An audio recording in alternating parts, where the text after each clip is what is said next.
In an industry that seems to be moving at the speed of light, it's shocking to see manufacturing around the world advancing at breakneck speed. No one can escape the global shortage of semiconductor chips. According to a recent report, the auto industry will lose $210 billion in revenue due to the lack of computer chips. Game console makers have missed the mark, and even the seemingly unstoppable smartphone makers face a downturn. Isn't it surprising? Want to know more about this digital crisis? Then stay with us till the end of the video to find out everything about global chip shortage. Let's get into it. The global chip shortage, which began last year, has affected a wide range of industries. According to Goldman Sachs, 169 enterprises have faced a crisis, including automobiles, computers, medical devices, and other electronics. The chip industry has its own supply and demand characteristics, which the pandemic has magnified.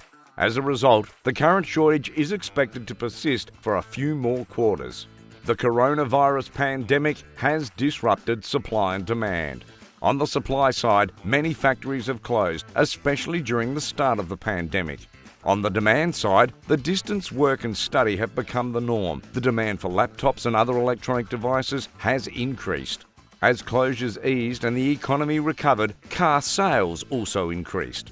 All of this leads to a greater demand for chips. And by the end of 2019, the Semiconductor Industry Association forecast an industry growth rate of 6.3% in value for 2021. Since then, it has increased that figure to 25%, a growth rate highest in the past 6 years. I have never seen supply fall short of demand in a semiconductor and optoelectronics industries in over 3 decades of working in the semiconductor and optoelectronics industries. The industry is known to go through cycles of global boom and bust, but the current situation is primarily the result of the pandemic. As many of us start working from home, suddenly we find ourselves wanting a laptop.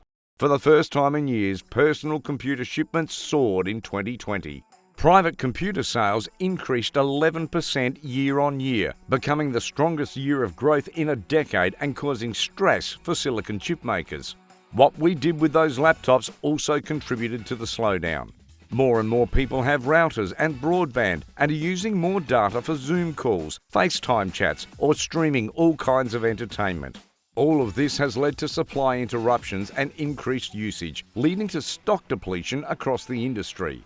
While the pandemic has changed our working habits and kept many of us at home, it has also prevented chip makers from growing fast enough to meet industry needs for faster speeds. Social distancing warrants and indoor occupancy rates have meant manufacturers haven't adequately staffed their operations over the past 18 months. You can't catch up in competition if you've beaten half of your team. The pandemic is affecting many aspects of our lives, and semiconductors affect just about every aspect of life in the 21st century. The need for anything digital has become overwhelming. It's amazed many of my colleagues in the industry and me. Even foundries with a tradition of excess capacity are oversubscribed, which means many products will be delayed for months. Of course, those were bad days because the deadline had been reached. But there are signs of hope and even a silver lining for these dark and disappointing times. Chip makers are building warehouses and operating at a higher than normal capacity. The result will likely be an overcorrection. As the COVID-19 crisis fades, I see the ongoing shortages coming to an end as suppliers have increased their capacities. Also, as more and more people return to work with fewer connections every day, the increasing demand for data will decrease. If you've gotten this far, please be sure to smash the subscribe button for more awesome content. Of course, necessity inspires innovation, which was also one of the positive developments of the past year. According to ZDNet.com, there are 1,400 steps in the overall wafer manufacturing process. Advanced chips can take up to 20 weeks, and factories can use up to 300 different materials throughout the manufacturing process. This design change reduces material costs, which means fewer components are needed to reduce costs so that the manufacturer do not spread too thinly. With the adoption of more fifth-generation devices, hybrid integration is poised to have a noticeable impact on the industry by 2022. Until that is achieved, business stuck in backlogs in the supply chain can take wise action. To minimize delays, one of the first things you can do is to buy from qualified secondary suppliers who can help fill the gap when your primary supplier cannot deliver. This is an approach that we took at Poet Technologies in the spring, and it allowed us to limit the time to market for our product. Another step is to find ways to make your existing processes more efficient. For example, Volkswagen recently said that automakers would try to reduce the number of chips used in production and focus on using smaller modules. The greatest hope of avoiding future shortages is to invest heavily in the development and production of chips suddenly. Some of the world's biggest tech companies have established their own chip factories, in part to protect themselves from future downturns. In addition, Silicon Valley, seeing an unmet need, has funded the industry.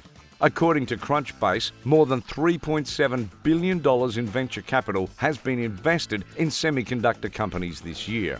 In addition to private capital, governments have pledged considerable investments to boost domestic chip production. In May, the United States formed the Semiconductor Alliance in the United States and planned to spend $50 billion to increase production in the country. This is an investment that could end America's dependence on foreign chip makers. According to SIAC in 1990, the United States accounted for 37% of the world's semiconductor production capacity, but that number has fallen to 12% in 2021. Europe also plans to increase its manufacturing spending, chips which will lead to increased production, possibly by the end of the decade. As the global semiconductor and optoelectronics industry experience an unprecedented depletion of materials essential to the operation of the world's machinery and equipment, it has also proven to be resilient. I think there are signs that the world will return to a new, stronger, and better prepared normality by 2022. Soon we will be meeting our production targets at a rapid pace, so much so that we seem to be traveling at the speed of light. You may enjoy this video here. Until next time, thank you for watching.